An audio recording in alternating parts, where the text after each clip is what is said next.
If you enjoyed the channel and our video content and would like to support us, you can do this in a couple of ways.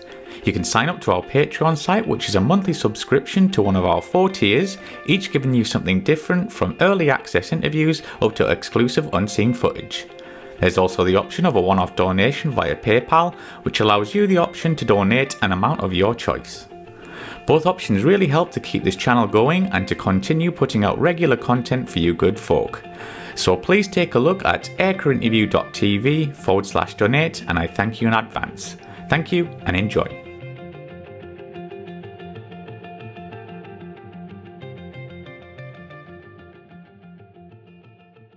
But you also were a test pilot for the US Navy and US Air Force. Could you tell us about this and some of the aircraft you flew? Yeah, I started off flying in VF-142, and then the second cruise I was on, after Top Gun, we got a new lieutenant commander to come in who had been a test pilot. And he said to me one day, he said, "Bo, you ought to become a test pilot." He says, "You're a good pilot. We can use you. You got a good engineering background," and so forth. So I applied for and was selected for that. And that gentleman's name, he went on to become an admiral, was Larry Blows. And unfortunately, he died of cancer some years ago.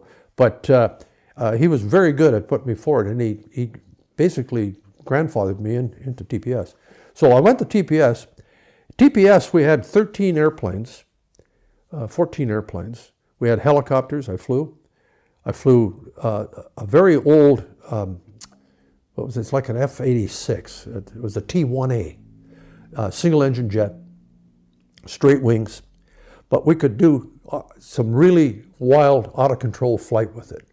You could go up, and what we were looking at and what we were being taught, and then I went on to teach it when I came back as an instructor, which was yaw roll pitch coupling, inertia coupling through the 3-axis. And we would do that generally at a lower speed, but inertial coupling can take place at very high speeds as well.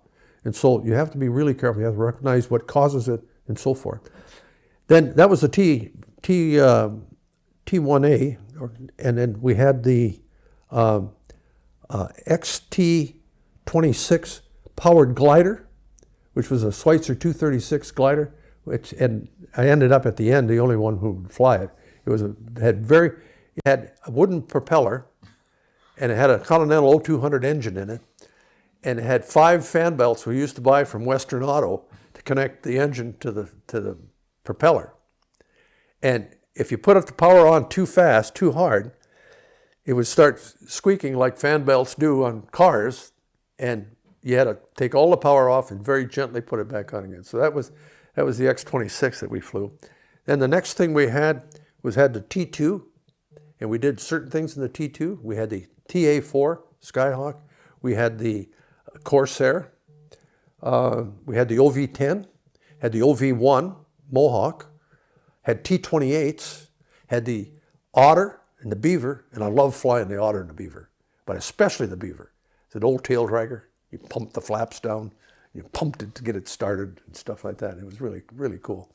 And we used that for towing gliders, as we also had regular gliders that we flew at the school too. The wide variety of airplanes was so that we could see different airplane characteristics. All airplanes demonstrate the same characteristics, some more prominent than others. A glider, you get a lot of adverse yaw when you roll the airplane. You put the aileron in, you get a lot of adverse yaw, so you see the effect of using rudders and things like that. The Otter was an interesting thing. At 60 knots, you could put in left rudder to make the airplane roll to the left, is normally what they would do, but it would roll to the right. It would roll opposite. The T-2 was similar. If you get up close to Vmax in the T-2, you could put in right stick and it would roll left instead of rolling right. And the reason for that is that the deflection of the aileron on the other wing was causing the wing to bend adversely, and you would roll the wrong way. So it was just things like that you had all these different kinds of airplanes that you learn the characteristics. And the single biggest thing, I think, more than anything else, is you learn yourself and how to take yourself out of the equation so that what you're looking at is pure airplane response and not you jiggery-pokery doing something. So it's just that sort of thing. It was very, very interesting and very challenging. I liked doing it. And I went and did ordnance separation after TPS, but then they seconded me back to the school as a flight instructor after 2 years. And so I did 2 years on the staff at TPS. Then, when I finished my tour with the Royal Navy in 1976, I had orders to War College and another department head job before I screened for command.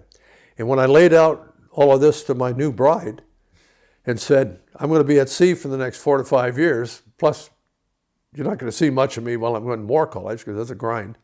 She said, well, maybe we need to, that ain't going to work for her, and maybe we need to look at something else. So I said, well, I can retire on 20 years, and I'm quite happy to do that, and have a life, and we wanted to have a family, which we eventually had a daughter. And so I told the Navy I was going to retire on 20 years, and so they sent me to the Air Force Test Pilot School as the Navy flight instructor. And that was an interesting thing. And there I got a chance to fly everything. I flew F-15s, I flew the F-100, I flew all the Century Series fighters except the 105. It was down the day I was meant to fly it. And then I flew the Phantom, the T-38, the A-37, and anything I could get my hands on, I flew. Yeah. And all told, in my career, I've flown 69 different types and kinds of airplanes, and all but 2 models of the Phantom. I never flew the German version of it. I did fly the Iranian version of it, and I never flew the Japanese version of the Phantom. And all the rest of them I flew, and it was good. Some of the RF, the RFC, the RFB, which was the Marine version, and that was me, you know, the C to D, the E, the F. I didn't fly the F, but the Iranian version and so forth. So. And I have to ask, did you have a favorite? It's probably hard to choose. Oh, I got 3 airplanes I loved. I loved the Phantom for combat. I loved the OV-10 for low-level messing around, and the Beaver for just dinking. I loved all them types, the F-15s, the F-14s. Yeah, I just would go back to the Phantom, and I loved flying the OV-10 low-level out there in the Chesapeake, over on the far side of the Chesapeake Bay when I was at Patuxent River, and there'd be just creeks and stuff that you'd just fly down. I'd be flying about 10, 15 feet off the water. Great views, I can imagine. Yeah.